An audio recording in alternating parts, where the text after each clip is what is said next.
revelan la segunda imagen de un agujero negro supermasivo.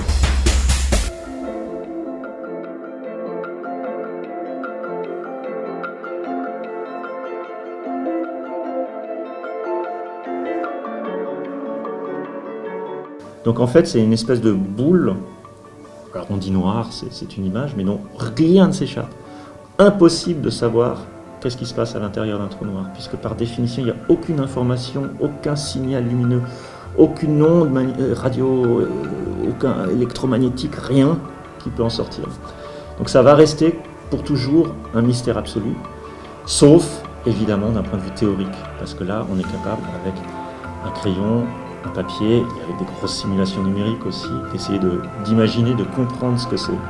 Donc c'est vraiment une information physique, assez complexe évidemment, qui n'est pas du tout évidente à concevoir, mais qui est extrêmement importante pour comprendre ce qui se passe dans l'environnement proche d'un trou noir. C'est vraiment un ingrédient majeur, comme j'essayais de le dire avant, de la physique des trous noirs.